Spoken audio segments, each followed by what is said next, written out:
আসসালামু আলাইকুম রহমতুল্লাহ। সবাই কেমন আছেন? এখন ঘূর্ণিঝড় রেমান চলতেছে।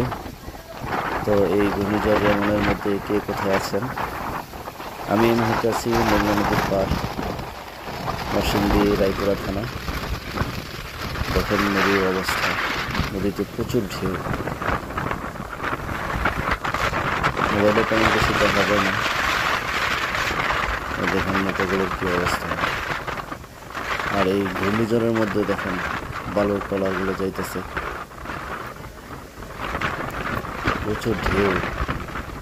তারপরও তারা জীবনের রিস্ক নিয়ে নদীতে মাটি কাটতেছে।